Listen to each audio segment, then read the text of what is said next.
तो देखो, दिल्ली ना बहुत सी चीजों के लिए फेमस है, बुरी चीजों के लिए। जैसे यहाँ की लड़कियां गाली देके जा रही है कि तेरी माँ दूंगी। मैंने कहा वो यंत्र लाएगी कहां से? कह रही ले आएंगे लेकिन दूंगी।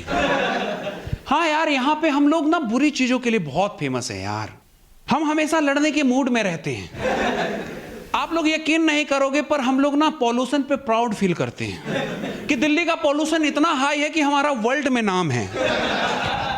हम इसलिए दुखी हो जाते हैं कि कहीं ये पॉल्यूशन की लिस्ट में नीचे ना आ जाए, फिर हम फेमस किसके लिए रहेंगे? हाँ यार, और इस पे हमारा डिबेट चलता है दोस्तों में, और दोस्त इसलिए कहते हैं कि मैं इसलिए धूम्रपान ज्यादा करता हूं। मैंने कहा ये क्या लॉजिक है? कहता दिल्ली टॉप पे रहनी चाहिए। मैंने कहा बहुत सही है, लेकिन जो मेन अच्छी चीजों के लिए फेमस है ना, वो है दिल्ली का दिल, कनॉट प्लेस, पालिका बाजार। देखा आपने, पालिका बाजार अलग ही है यार। मतलब यहाँ पे लोकल सामान का भी रेट इतना बता देते हैं कि नेट पे ओरिजिनल वाला भी उससे 2000 सस्ता है, और आप नेट पे दिखा के भी उससे जीत नहीं पाओगे कि भाई ये तो ओरिजिनल भी 2000 सस्ता है। तो कहता है कि कोई बात नहीं, 2000 कम में ले जाओ, और आप उससे बोलोगे कि ये तो लोकल है, तो आप पे सवाल उठा देगा, इसका मतलब आप ब्रांड पहनते नहीं हो। क्योंकि अगर इसको आप लोकल कह रहे हो, इसका मतलब ब्रांड की नॉलेज नहीं है आपको। और वहां ना बहुत ही कमाल की सेलिंग टेक्निक है जो एमबीए में नहीं सिखाया जाता।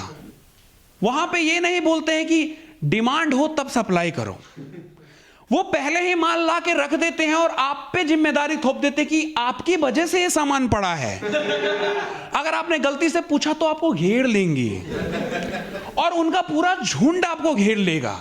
वो प्यार से सेल नहीं करते उसकी फीचर बता के, वो ये बताते हैं कि नहीं लिया तो तेरे साथ क्या होगा।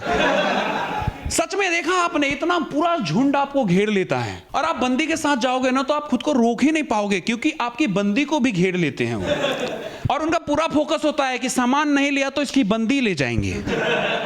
हाँ यार, और इतने स्मार्ट होते हैं ना देखने में, मैं सच बता रहा हूं, दिल्ली के जितने भी लौंडे हैं ना जो यहाँ के लोकल हैं, वो सारे सेल्समैन बन गए हैं। दिल्ली के कॉलेज में कोई नहीं पढ़ रहा है। हाँ यार, बॉडी वॉडी बना के ऐसा लगता ही नहीं कि इनकी कोई मजबूरी है जो ये काम कर रहे हैं, ऐसा लग रहा है इनका पैशन है। वो सेल्समैन तो कहीं से भी नहीं लगती। मैंने एक से कहा कि भाई ये जींस दिखा दो मुझे, तो उसने मुझे ट्रायल रूम में नहीं भेजा, क्योंकि वहां ट्रायल रूम जैसा कुछ है नहीं।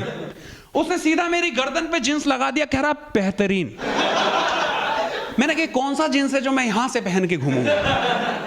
मुझे नहीं पता ये कौन से लेवल की सेलिंग टेक्निक है। उसे जींस नहीं पता कहां पहनते हैं, और वो जींस बेच रहा है, और उससे रेट पूछ लो तो सीधा 22,000 रुपए बता देता है। 22,000 रुपए के बाद आप कितने बार्गेन कर लोगे? जब मैं पहली बार अपने दोस्त के साथ गया तो मेरा दोस्त कहता है यहाँ सही चीप रेट पे तुझे सही सही चीजें दिलाता हूं। मैं वहां गया, जींस की रेट पूछी, गांडी फट गई। 12,000 रुपए। मैंने कहा इतने कॉस्टली जींस? कहता हाँ, इसकी अलग अलग क्वालिटी है, ये आपके टट्टों को चिपकने नहीं देगा। मैंने कहा ऐसा कौन सा जींस है जिसमें टट्टे चिपक रहे हैं? नहीं, कुछ ऐसा और क्वालिटी तो बता। कहता है क्वालिटी में अगर मैं बताना जाऊं तो पूरी रात निकल जाएगी। मैंने कहा कोई बात नहीं, तू बता, अगर 12,000 की जींस है तो कुछ तो ऐसा फीचर होगा।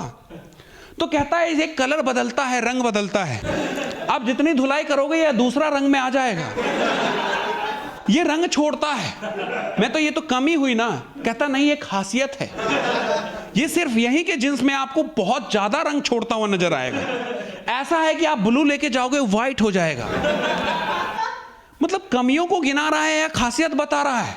और वो जिस तरीके से प्रेशर में बता रहा था, मुझे भी लगा कि हाँ ये तो क्वालिटी है, और मैंने मना कर दिया क्योंकि 12,000 रुपए बहुत ज्यादा होते हैं यार।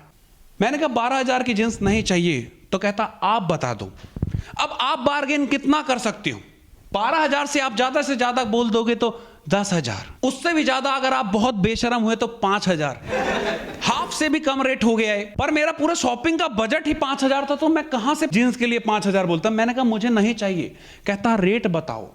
मेरा दोस्त आया फ्रंट फुट पे खेलने, अब वो पहले से जा चुका था, उसको आइडिया थी उस मार्केट की। वो डायरेक्ट बोलता है 400 रुपए। मैंने उसके हाथ के पीछे देखा, मैंने कहा कहीं डंडा वंडा तो नहीं है। 12,000 की चीज को 400 रुपए बोल गया, और कॉन्फिडेंटली बोल रहा है कि 400 में है यही लास्ट है। और आप यकीन नहीं करोगे, मुझे लगा वो उसको घूंसा मारेगा या कुछ तो करेगा, लेकिन वो डायरेक्टली आ गया, ठीक है 500 दे देना। मैंने कहा ये कैसा प्राइस लिस्ट था कि 12,000 के सामान को आप 500 में एग्री हो गए, और वो मना कर रहा है, कह रहा है नहीं नहीं 500 ज्यादा है, 400 मेरी लास्ट है। फिर वो आ गया 450 दे दे, ले जा भाई। मेरे को वहां की सेलिंग टेक्निक ही समझ में नहीं आई। अगर आप कस्टमर को पहले में ही 12,000 कैसे बेच सकते हो? कहता है यहां पे कुछ लोग ले जाते हैं।